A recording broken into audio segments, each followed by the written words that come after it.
जी, तमाम जीएनएन देखने वालों को अस्सलाम वालेकुम। मेरा नाम मोहसिन नकवी और मैं गुजरांवाला में बतौर ब्यूरो चीफ जीएनएन के साथ काम कर रहा हूँ। और जब से ये इलेक्शनों का सिलसिला शुरू हुआ है, हम डेली एक हलके पे प्रोग्राम कर रहे हैं। हम जाके पूरे रीजन में, जिसमें हम सियालकोट, गुजरात, गुजरांवाला, और आज हम गुजरांवाला में NA 78 हलका है। ये काफ़ी गुजरांवाला के हवाले से अगर देखा जाए तो एक बड़ा, जैसे गर्म हल्का कह सकते हैं, वो है, क्योंकि यहाँ पे मुस्लिम लीग नवाज़ के हैं खुर्रम दस्तगीर, वो मिनिस्टर रह चुके हैं। उनकी फैमिली एक लंबे अरसे से सियासत में, और यहाँ पे उनकी हुक्मरानी रही है गुजरांवाला में मुस्लिम लीग नवाज़ की। और ये देखा जाए, गुज़श्ता इलेक्शन में क्लीन स्वीप किया था मुस्लिम लीग नवाज़ ने। गुजरांवाला में कोई भी सीट कोई दूसरी पार्टी नहीं ले जा सकी थी। PTI के कुछ जो हैं उम्मीदवार, वो क्लोज आए थे, उनके मुकाबला उनका हुआ था सख्त। लेकिन सीटें जो मुस्लिम लीग नवाज़ ने जो इस दफ़ा जो इलेक्शन हो रहे हैं, इनका ज़रा मुख्तलिफ है। वो हारिस मीरा साहब हमारे साथ मौजूद हैं, नौजवान हैं, पढ़े लिखे हैं, और एक साफ़ सुथरा इनका जो किरदार है, सियासी हवाले से भी, फैमिली बैकग्राउंड भी इनका। इनसे हम पूछेंगे कि हारिस मीरा साहब, आप ये चीज़ बताएं हमें कि इस दफ़ा इलेक्शन जो है, जितने हमने इलेक्शन देखे हैं, उससे मुख्तलिफ क्यों नज़र आ रहा है। और एक चीज़ मैं कता कलामी माफ़ी चाहूँगा कि एक चीज़ मैं बता दूं कि हारिस मीरा साहब जो पीपल्स पार्टी के नामजद उम्मीदवार हैं, जो बाकायदा टिकट लेके और ये इलेक्शन में हिस्सा ले रहे हैं। जी, आप बताएं कि ये इलेक्शन मुख्तलिफ क्यों जा रहा है दूसरे तमाम इलेक्शन से। बेसिकली ना सर, अब सोशल मीडिया का दौर आ चुका है। पब्लिक अवेयरनेस बहुत ज़्यादा है। अब ऐसा नहीं है कि जो हमारा वोटर है ना सर, वो कैंडिडेट से बहुत ज़्यादा इंफॉर्मेटिव है।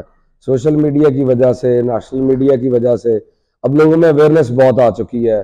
और जो है ना, अपने मसाइल का और उनके सोल्यूशंस पे यंग जनरेशन जो हमारी 60% है, 18 से 35 साल, तो वो लोग बहुत एक्टिवेटेड है। इंशाल्लाह ताला हम कौन बनने जा रहे हैं जी अब, इंशाल्लाह। इंशाल्लाह जी।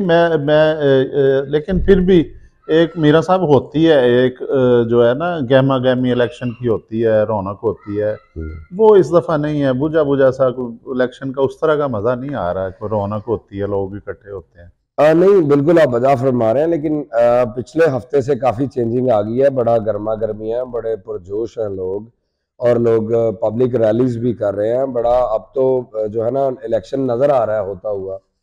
हाँ, ये है कि पहले, अब शायद को इलेक्शन कमीशन की पाबंदी की जा रही है। पहले बहुत ज़्यादा इन्वेस्टमेंट्स कर दी जाती थी, बड़े मामलात होते थे। अब हर चीज़ उन्होंने जितने एक्सपेंसेस बताए हैं इलेक्शन कमीशन ने, उतना करना हर उम्मीदवार के लिए बड़ा ज़रूरी है। जोश तो मैं देख रहा हूँ पब्लिक में बहुत ज़्यादा है। अच्छा, नहीं, पैसा तो उस तरह जो वो बिल्कुल भी नहीं हो रहा। जी। जैसे एक होता है ना, लिमिट दी होती है कि इतना। आप इस दफ़ा तो मेरा ख्याल है कि वो उतना भी नहीं, जो उम्मीदवार हैं, जो पैसा बिल्कुल खर्च नहीं कर रहे। नहीं, बिल्कुल कर रहे हैं उम्मीदवार, बड़ा खर्च कर रहे हैं, बड़ा माहौल गर्म है। और हम लोग तो गलियों में जा रहे हैं, जो है ना, हर जगह बाजारों में, मार्केटों में, तो पब्लिक में तो काफ़ी जोश नज़र आ रहा है। और जो ये आपको खामोशी नज़र आ रही है, ये एक इनकलाब का निशानदेही करती है। 8 फरवरी को मैं तो समझता हूँ 50% से ज़्यादा जो है ना, पोलिंग रेशो रहेगा। अच्छा, ये इनकलाब में आपको पीपल्स पार्टी नज़र आ रही है कि एक 30-35 साल पहले एकदम छोड़ दिया पीपल्स पार्टी ने पंजाब को, अब दोबारा आके, तो आप किस तरह मनाएंगे कि आ जाएं जी, हम दोबारा आ गए हैं, पहले आपको छोड़ दिया था, हमने पूछा ही नहीं। नहीं, बिल्कुल आप बजा फरमा रहे हैं। ऐसा नहीं था कि छोड़ दिया था। पीपल्स पार्टी की तंजीमें हर शहर में, हर जगह पे, हर गली में मौजूद थी। हाँ, लेकिन ये था, लोगों का बहुत रुझान था, वो एक नई पार्टी बनी, तो हम इनको भी ट्राई करना चाहते हैं। तो शायद पीपल्स पार्टी को इसलिए अंडरमाइन कर दिया जाता था कि ये सिंध की हद तक की पार्टी है। लेकिन जब अब आप देखें, कश्मीर में भी हमारी सीटें जो हैं वो जीती हैं, गिलगित बल्तिस्तान में जीती हैं, जो है बलूचिस्तान में लोग जो है हमारे साथ शामिल हो रहे हैं। तो पंजाब में भी वही ट्रेंड है जो पूरे पाकिस्तान में है, ऐसा नहीं है।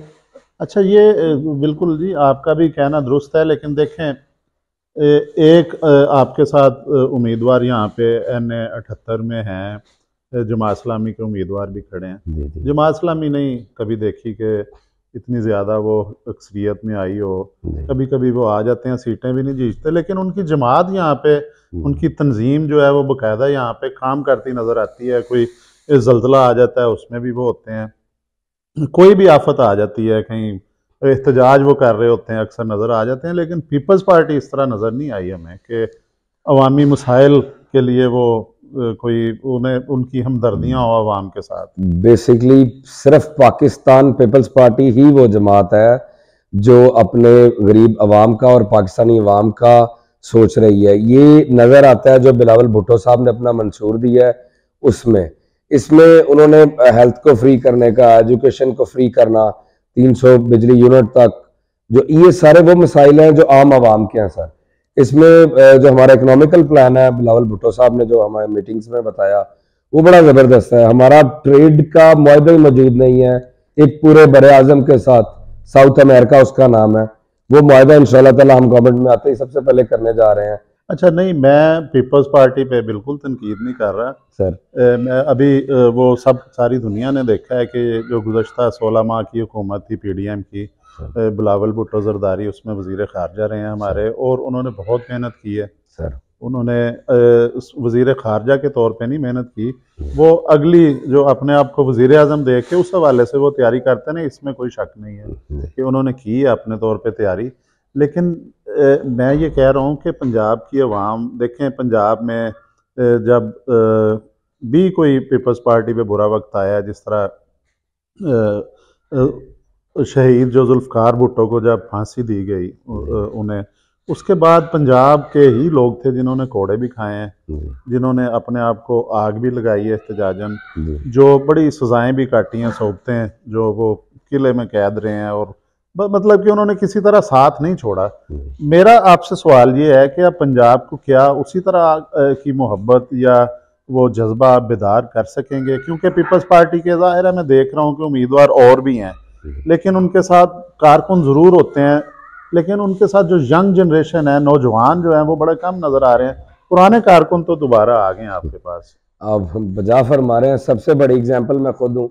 मेरी 35 साल उम्र है, मुस्लिम लीग नून में सारी मेरा ख़ानदान है, मिनिस्ट्रीज भी लेते हैं, सब कुछ लेते हैं। तो एक एग्जाम्पल तो आपके सामने बैठी है ना जी। हमारी एज के नौजवान हैं, हमने गुजरांवाला में जितने भी अपने कैंडिडेट्स हैं ज़्यादातर यंग हैं। बिलावल भुट्टो साहब अब ये नई सोच लेके आ रहे हैं कि यंग लोगों को आगे लेके आना चाहिए। हम जैसे जो अंडर 40 हैं उनको हम यंग ही कंसिडर करते हैं। बाकी किसी भी जमात में आप देखेंगे ना तो मोस्टली 70+, 60+ वाले लोग हैं। तो बिलावल, जब आप किसी यंग लीडर को मौका देंगे तभी तो वो टीम बनाएगा ना। मतलब 70-80 साल के एक बुजुर्ग हैं, वो 30 साल वाली टीम तो नहीं बनाएंगे। ये पहली, इसलिए ये रिवाइविंग और बड़ा अट्रैक्टिव लग रहा है कि बिलावल भुट्टो साहब खुद यंग हैं, उन्होंने हमें सिलेक्ट किया। हम जैसे कई यंग लोग हैं हमारे यहाँ पे, MPs गुजरांवाला में आप देखें, MNA भी हमारे इमरान साहब, तो ये सारे यंग टीम है। तो मैं ये समझता हूँ ये बहुत अच्छा कदम है कि यंग जनरेशन को जो है ना पार्लियामेंट का हिस्सा बनेगी। तो जो पुरानी रवायती सियासत है उससे हट के अब हम पंजाब में डिलीवर करने का सोच रहे हैं। अपने आप को आप सियासत से बिल्कुल अलहदा रख के सर, एक उम्मीदवार से बतौर पाकिस्तानी होने की हैसियत से, एक आम आदमी भी हैं हम, तो आप ये बताएं कि पीपल्स पार्टी कहाँ नज़र आ रही है आपको इस इलेक्शन के बाद, या अब वो पंजाब में आ जाएगी उस तरह दोबारा? पंजाब में उस तरह से आने के लिए तो मैं नहीं समझता, लेकिन federal government Pakistan Peoples Party ही बनाएगी। प्राइम मिनिस्टर बिलावल भुट्टो होंगे इंशाल्लाह ताला, ये नज़र आ रहा है। जो स्टैटिस्टिक्स है ना बाकी 4-5 सूबों के, उनमें तो यही लगता है कि इंशाल्लाह ताला नेशनल में हम गवर्नमेंट बनाएंगे। जैसे कि बिलावल भुट्टो साहब ने कहा भी है कि अगर हम अक्सरियत नहीं लेते तो हम कोई कोलिशन गवर्नमेंट में मुस्लिम लीग नून के साथ नहीं जाएंगे। इंशाल्लाह ताला हम अपोजिशन में बैठेंगे। अगर नहीं है हम और 5 साल मेहनत कर लेंगे, लेकिन हम इंशाल्लाह जब भी आएंगे मेजोरिटी में आएंगे। जी बिल्कुल जी, ये बड़ा अच्छी उनकी सोच है। ज़ाहिर है यंग है, अभी उनकी लंबी ज़िंदगी, अल्लाह ताला उन्हें ज़िंदगी दें लंबी। तो हमारी दुआएं आपके साथ हैं, मेहनत कर रहे हैं। अब आ जाते हैं इधर लोकल के, आप अब इलेक्शन जो हैं वो किस तरह, क्या क्या तैयारियां आप कर रहे हैं? किस तरह, इतना बड़ा हल्का है आपके पास, और जो सारे के सारे उम्मीदवार हैं, ख़ास तौर पे मुस्लिम लीग नवाज से, आप किस तरह ये शहर छीनेंगे?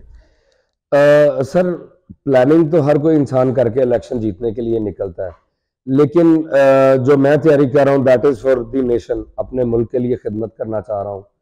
उसमें बहुत से गुजरांवाला के लोकल तो बड़े मसाइल हैं, मतलब साफ पानी नहीं है, यूनिवर्सिटी गुजरांवाला की कोई नहीं है यहाँ पे ट्रैफिकिंग के बड़े प्रॉब्लम्स हैं, गैस बिजली तो बिल्कुल नहीं आ रही पूरे मुल्क में ही। तो इन चीज़ों को देख रहे हैं, जैसे गैस है वो आसिफ अली जरदारी साहब का जो मंसूबा रुका हुआ है, ईरान पाइपलाइन जो ईरान बॉर्डर पे आई है, उसको लेके आगे तक आएंगे इंशाल्लाह ताला। हम पाकिस्तान का जो शॉर्टफॉल गैस का है उसको भी दूर करेंगे, और जो हमारा वापडा में जो प्रैक्टिस की गई है सिंध में बिलावल भुट्टो साहब ने, वो जो थर्मल कोल पावर प्लांट्स लगाए हैं हमने, उससे सस्ती बिजली पैदा होती है, तो जो शॉर्टफॉल है इसको भी दूर करने का प्लान है।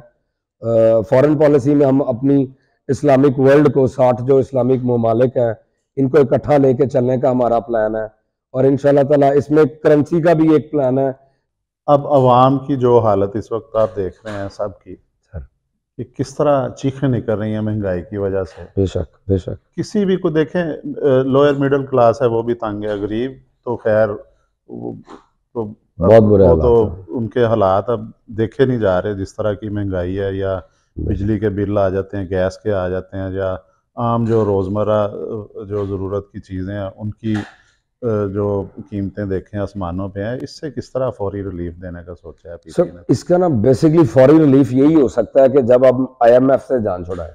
जो हमारा $122 बिलियन जो पहले हमारा कर्ज था वो 140-50 पे जा रहा है, उसी के लिए तो मैं जब तक हम ये नहीं कर पाएंगे उस वक्त तक हम इनकी महंगाई को कंट्रोल नहीं कर पाएंगे, क्योंकि हमें उनकी इंस्टॉलमेंट्स पे करनी होती है, हमारा रेवेन्यू उतना जनरेट नहीं होता। तो इसका हमें एक पॉलिसी लेनी पड़ेगी, जो कि एक मीटिंग में, जो जहां तक मेरी इंफॉर्मेशन है, कि हम IMF को अपना कर्ज वापस कर सकते हैं। चाइना ने ब्रिक्स बैंक बनाया, आपको शायद उसका इल्म होगा, वो IMF के अल्टरनेटिव बैंक है। ब्रिक्स बैंक में ऐसा है कि अब सऊदी अरेबिया भी शामिल हो गया है, ईरान भी शामिल हो गया है, हमारे खित्ते के तमाम ममालिक आगे बढ़ रहे हैं। तो पाकिस्तान के लिए भी ओपन ऑफर है चाइना की तरफ से भी, हमें भी उस बैंक का हिस्सा बनना चाहिए। एक ये लाइन ऑफ एक्शन है। दूसरा ये, ठीक है, एक प्राइवेट कंपनी इलन मस्क ने बनाई SpaceX के नाम से, वो मार्स पे लेके जा रहा है दुनिया को, और हमें यहाँ पे बेसिक जो फैसिलिटीज है वही अवेलेबल नहीं है। वापडा है, गैस है, वो मौजूद ही नहीं यहाँ पे, सेहत भी नहीं है, तालीम भी नहीं। लेकिन ये हमें पॉलिसीज बनानी होंगी। हमारे जो MP और MNS बनते हैं ना, ये बनते हैं लेजिस्लेशन के लिए कि कानून साजी बना सकें, लेकिन फौरी तौर पे सड़कें बनानी है, पुल बनाने हैं, उसमें से कट मिलता है 10% 20%। तो जो उनका अपना काम है, जो बलदियाती अदारों का काम है, वो करना शुरू कर देते हैं अपने जाती इंटरेस्ट के लिए। पब्लिक का इंटरेस्ट सिर्फ पाकिस्तान पीपल्स पार्टी को है, और मैं इस बात पे श्योर हूं, कोई और जमात इस तरह आवाम का दर्द नहीं रखती। जिस तरह के प्रोग्राम्स हैं, आपने देखा होगा, गरीब लोगों के लिए बेंचर इनकम सपोर्ट है, अब यूथ कार्ड आ रहा है, फार्मर कार्ड है, जॉब्स है, ये चीजें सिर्फ हमारे मंसूर में शामिल है कि हमने आम आवाम को फायदा देना। जी, अभी आपने हारिस मीरान साहब का, बिल्कुल नौजवान है और उसी तरह ही इनका जज्बा भी है, और एक बड़ी ज़बरदस्त चीज़ इन्होंने बताई है कि इन इलेक्शंस के बाद वो बिलावल भुट्टो जरदारी को वज़ीर आज़म देख रहे हैं। पंजाब का उन्होंने कोई ऐसी यकीन से बात नहीं बताई, और बड़ा ज़बरदस्त उन्होंने मंशूर भी पीपल्स पार्टी का बताया कि वो किस तरह प्लान कर रही हैं मुल्क को तरक्की के रास्ते पे लेके जाने की, और आम आवाम जो है इसे फौरी तौर पर रिलीफ देने की। जी, thank you very much. Pakistan Peoples Party जिंदाबाद, पाकिस्तान पाइंदाबाद।